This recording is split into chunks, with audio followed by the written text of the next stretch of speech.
ప్రభు నేర్చుకిస్తున్నాం నమేందరిన శుభావందనండి. దేవుని వాగ్దానం యెషయా 60:15 నీవు విసర్జించబడినట్టు దేశం పడను బట్టి ఎవడను నీ మార్గంలో దాటిపోవటలేదు. నేను శాశ్వత సౌభాస్యంగాను బహుతరములు సంతోషకరంగా చేసేదను అనే వాగ్దానం ఇచ్చింది. పరిశుద్ధాత్మడు అతను ప్రార్థన చేసే చెల్లించి మళ్ళీ ప్రార్థన చేసి దేవుడిని ఉన్నప్పుడు దేవుడి వాగ్దానం చేయించారు. వెంటనే స్టాటస్ పెట్టిన చూడండి ఇక్కడ. అవునండి, దేవుడు ప్రతిదినం కూడా మనం ఉపవాస ప్రార్థన చేస్తున్నాము. 10 సంవత్సరాలు బట్టి కూడా నేను ఉపవాస ప్రార్థన చేస్తున్నానండి. ఇంకా ఎందుకంటే కన్న వాటిని విన్న వాటిని నీ జరిగిన మేలన్నింటినీ అందరికి తెలియజేయమన్నాడు దేవుడు. అందుకని దేవుడిని ప్రతిరోజు కూడా వాగ్దానం అడుగుతాను అనమాట. వాగ్దానం కోసం అని నేను ప్రతిరోజు కూడా ఉపవాస ప్రార్థన చేస్తున్నాను. ఇంకా కుటుంబ వసతుల కోసం కూడా చేస్తున్నాను అనమాట. ఈ విధంగా చేస్తున్నాం కాబట్టి దేవుడు మనకు తోడు ఉన్నాడు. దేవుడు బైబిల్ అయితే పూర్తి రాస్తున్నాడు. 3 సంవత్సరాలు పట్టింది బైబిల్ రాయటకి. దేవుని కృప వలన ఇంకా సుత్యాగం చేస్తున్నాం, దేవరాత్రులు ప్రార్థన చేస్తున్నాం కాబట్టి దేవుడు మనకు తోడుగా ఉండే దేవుడు. నీకు వెలిగి చిన్నది లెమ్ము, తేజలు లెమ్ము, యెహోవా మహిమ నీ మీద ఉదయించిన అంటున్నారు. చూడు, భూమి చీకటి కమ్ముచున్నది, ఇక్కడికి చీకటి జనములను కమ్ముచున్నది అంటున్నారు. యెహోవా నీ మీద ఉదయిస్తున్నాడు అంటున్నారు. ఆయన మహిమ నీ మీద కనపడుచున్నది అంటున్నారు. జనములు నీ వెలుగు వచ్చేద్దరు అంటున్నారు. రాజులు నీ ఉదయ కాంతికి వచ్చేద్దరు అంటున్నారు. కన్నులెత్తి చూడు, చుట్టూ చూడము అంటున్నారు. వీరందరూ కూడుకు నీ ఎద్దకు వచ్చినారు అంటున్నారు. నీ కుమారులు దూరం నుండి వచ్చినారు అంటున్నారు. నీ కుమార్తెలు సంకనెత్తబడి వచ్చినారు అంటున్నారు. నీవు చూసి ప్రకాశిస్తావు అంటున్నారు. నీ గుండె కొట్టుకుని ఉప్పొంగును అంటున్నారు. సముద్ర వ్యాపారం నీ వైపు తిప్పబడిన అంటున్నారు. జన్మల ఐశ్వర్యం నీ ఎద్దకు వచ్చిన అంటున్నారు. ఒంటెల సమూహములు మిద్యాను ఎఫ్రాయిములు లేత ఒంటెలను నీ దేశమున మీద వ్యాపించును అంటున్నారు. వారందరూ షేబా నుండి వచ్చేదారు అంటున్నారు. బంగారము ధూప ద్రవ్యములను తీసుకుని వచ్చేదారు అంటున్నారు. యెహోవా స్తోత్రములను ప్రకటించేదారు అని అంటున్నారు అన్నమాట. నీ కొరకు కేదారు గొర్రెల మందలని కొడుకును అంటున్నారు.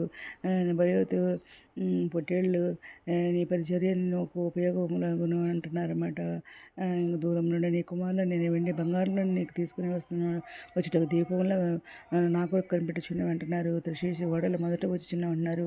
అన్యులు నీ పాకరం కడతారంటున్నారు. వారి రాజులు నీకు ఉపచారం చేయదంటున్నారు. ఏలైనగా నేను కోప్పడి నేను కొట్టిదిని కానీ కటాక్షించి నీ మీద జాలిపడుచున్నాను అంటున్నారు.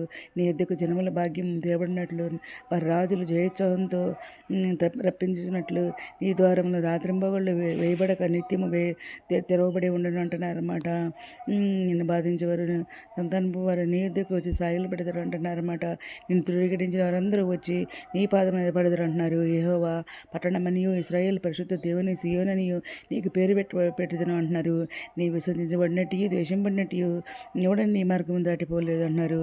నేను సౌసయంగాను బహుతరం సంతోషం నేను చేస్తానని చెప్పేసి ఏదైనా మాట్లాడుతున్నారు. యెహోవానగు నేను నీకు రక్షకుడనియు బహుపరాక్రమం గల యాకోబు దేవుడనియు నీ విమోచకుడనియు నీకు పేరు పెట్టబడిన లేనట్లు నీవు జనముల పాలు గుడిచి చండిపాలు రాజులు చంటిపాలు తాగేదామంటున్నారు.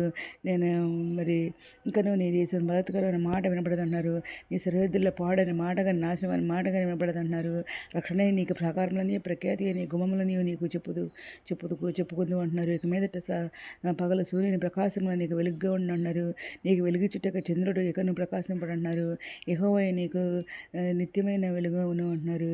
నీ దేవుడు నీకు భూషణంగాను ఉండను అంటున్నారు. నీ చూడేకి అస్తమింపుడు నీ చేతుడు క్షీణింపుడు అంటున్నారు. యెహోవాయే నీకు నిత్యమైన వెలుగుగా ఉండంటున్నారు. నీ దుఃఖతములు సమాప్తములు అంటున్నారు.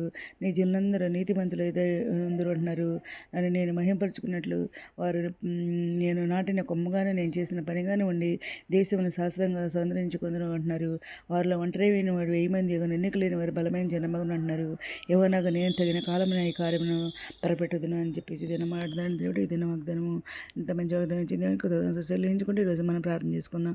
మౌనద్ర సరస్వతమందర ఘనమైన ఎలా తీసుకుంటున్నాదండి అది మీద ప్రపంచం ప్రతిపెట్టిన పేరు పైన జ్ఞాపం చేసుకున్నాను. ప్రతిపెట్టి అవసరం తట్టిన నాకు కోరికలు తెచ్చుంటాను. వీళ్ళు మంచి జరిగింది స్టైల్తో ఉన్నాయి. ఇంకా ఉద్యోగాలు తెచ్చండి. వనస్థలం బలపరచండి. వనకాలం మీ కడమేట కృప చెప్పండి. అధిపస్తులు అది సాయం తెచ్చండి. అందరి గురించి స్వస్పర్శ నివేదనతో కుమర్చండి. కృంగిన వారిని మిత్ర రక్షణ రక్షణ తెచ్చండి. మిత్ర రాని మీరు శ్రేణి మీ అందరూ సత్పండి కృప చెప్పుకునే ప్రోగ్రామ్ని బాగా దయచేయండి. మా ప్రభు పేరు యేసుక్రీస్తు ప్రసిద్ధమైన నామమున అడిగి పెడుకుంటే ప్రార్థిస్తామంతండి.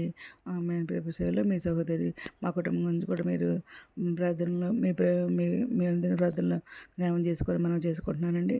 ప్రభు సేవలో మీ సహోదరి. God bless you.